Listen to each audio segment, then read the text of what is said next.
Gauri Suryavanshi S मराठीमध्ये आपलं स्वागत। वळूया आजच्या बातमीकडे।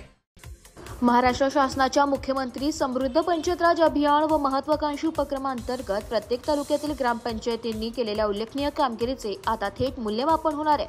उत्कृष्ट काम करणाऱ्या ग्रामपंचायतींना राज्यस्तरावर प्रथम बक्षीस 5 कोटी, द्वितीय 3 कोटी व तृतीय 2 कोटी रुपयांचं बक्षीस मिळणार आहे। त्यामुळे बक्षीस जाहीर करण्यात आले असून याच अनुषंगाने ग्रामविकास व पंचायत राज विभाग, जिल्हा परिषद, नाशिक पंचायत समिती चांदवड यांच्या वतीने मुख्यमंत्री समृद्ध पंचायत राज अभियान तालुकास्तरीय कार्यशाळेचे आयोजन चांदवड येथील प्रांत कार्यालय येथे करण्यात आलं होतं।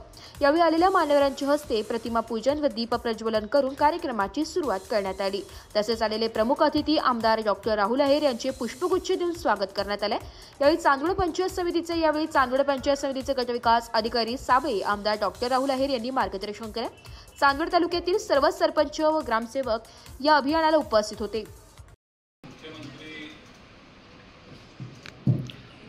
मुख्यमंत्री समृद्ध पंचायत राज अभियान हे आपल्या महाराष्ट्र शासनाच्या वतीने आपल्या देशाचे पंतप्रधान आदरणीय नरेंद्रजी मोदी साहेबांच्या वाढदिवसाच्या दिवशी आणि ह्या अभियानाच्या अंतर्गत आपल्या ग्रामपंचायत स्तरावरच्या जेवढ्या काही कामकाज असतं, जेवढ्या काही स्कीम्स असतात, या सगळ्याचं कन्व्हर्जन्स करून आपल्या ग्रामपंचायतीला जास्तीत जास्त कार्यशील कसं आपल्याला करता येईल, आपल्या ग्रामपंचायत स्तरावर राबवण्याच्या ज्या काही योजना असतील त्या जास्तीत जास्त प्रभावीपणे कशा राबवता येतील याच्यासाठी खऱ्या अर्थाने ही प्रतियोगिता असेल किंवा हे अभियान काढलंय। याचा अंत आपल्याला इथं त्याचं सगळं डेमॉन्स्ट्रेशन किंवा ट्रेनिंग इथलं त्यांनी दिलेलंच आहे।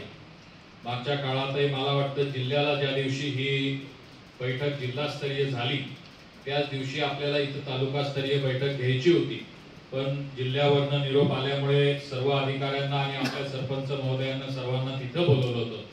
पण दुर्दैवाने तिथं लक्षात आलं की जिल्हास्तरीय समितीची जेव्हा तिथं कार्यशाळा होती त्यावेळेस तिथं रावसाहेब थोरात सभागृहामध्ये पूर्ण जिल्ह्यातनं लोक आल्यामुळे अनेक लोकांना तिथे बसायला जागा मिळाली नाही। थोडेसे आपले काही सरपंचांना तिथं त्या कार्यशाळेपासून वंचित राहावं लागलं आणि म्हणून व्हिडिओ साहेब असतील यांच्याशी चर्चा करून की ही कार्यशाळा पुनश्च एकदा आपल्या इथं घेऊ, जेणेकरून ह्या अभियानामध्ये आपल्या ग्रामपंचायतीला भाग घेत असताना त्यांच्या मनातल्या काही शंका कुशंका असतील त्या याच्यातनं आपल्याला दूर करता येतील।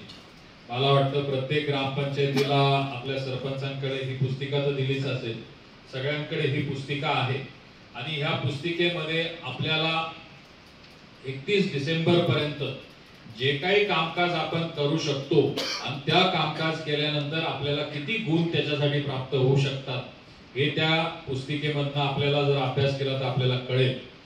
खरं आपण जर पाहिलं तर ग्रामपंचायत स्तरावर करायचे हे जे काही कामं आहेत हे नेहमीच आपल्याला करण्याचे काम आहेत, पण कुठंतरी ह्या अभियानाच्या स्वरूपाने आपल्याला काही प्रतियोगिता घेतली, आपल्याला काही बक्षिसं जर मिळाले तर ग्रामपंचायती हिरिरीने याच्यामध्ये भाग घेतील।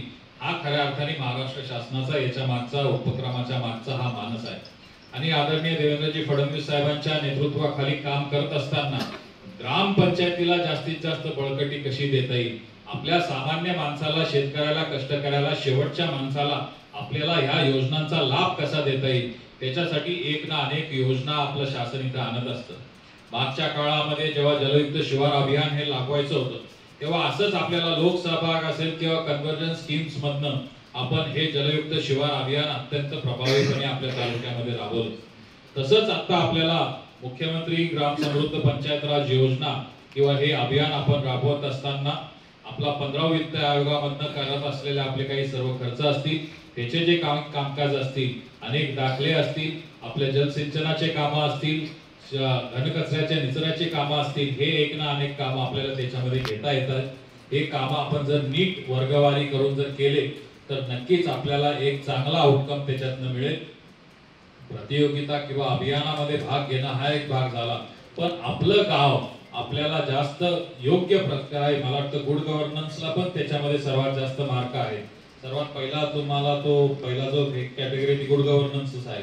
इथपासून सुरू होऊन नाविन्यपूर्णपर्यंत आपण ज्या काही योजना आपल्या गावामध्ये राबवू शकतो त्याच्यासाठी याच्यामध्ये प्रत्येक गोष्टीला गुण दिले। एकंदरीत एक गोष्ट थोडीशी सकाळी पण कार्यशाळा अशी देवळा तालुक्यामध्ये झाली. आणि एक गोष्ट लक्षात आली की तालुकास्तरीय जे बक्षिसं आहेत ह्या बक्षिसाची रक्कम वरनं थोडेसे एवढे काय आपले ग्रामपंचायत सरपंच काही उत्तेजित होत नव्हते अण्णा, म्हणून मी त्याच्यामध्ये आपल्या सर्व प्रमुखांची चर्चा केली आणि म्हटलं की आपण याच्यामध्ये 2 भाग करू शकतो. आता मला वाटतं दर याच्यातनं 8 ग्रामपंचायती तुम्ही निवडू शकता. एस मराठी न्यूज साठी तालुका प्रतिनिधी धनंजय पाटील, चांदवड. अशाच नवीन ताज्या घडामोडी जाणून घेण्यासाठी आमच्या एस मराठी न्यूज चॅनलला लाईक करा, शेअर करा, सबस्क्राईब करा आणि बेल आयकॉनला क्लिक करायला विसरू नका.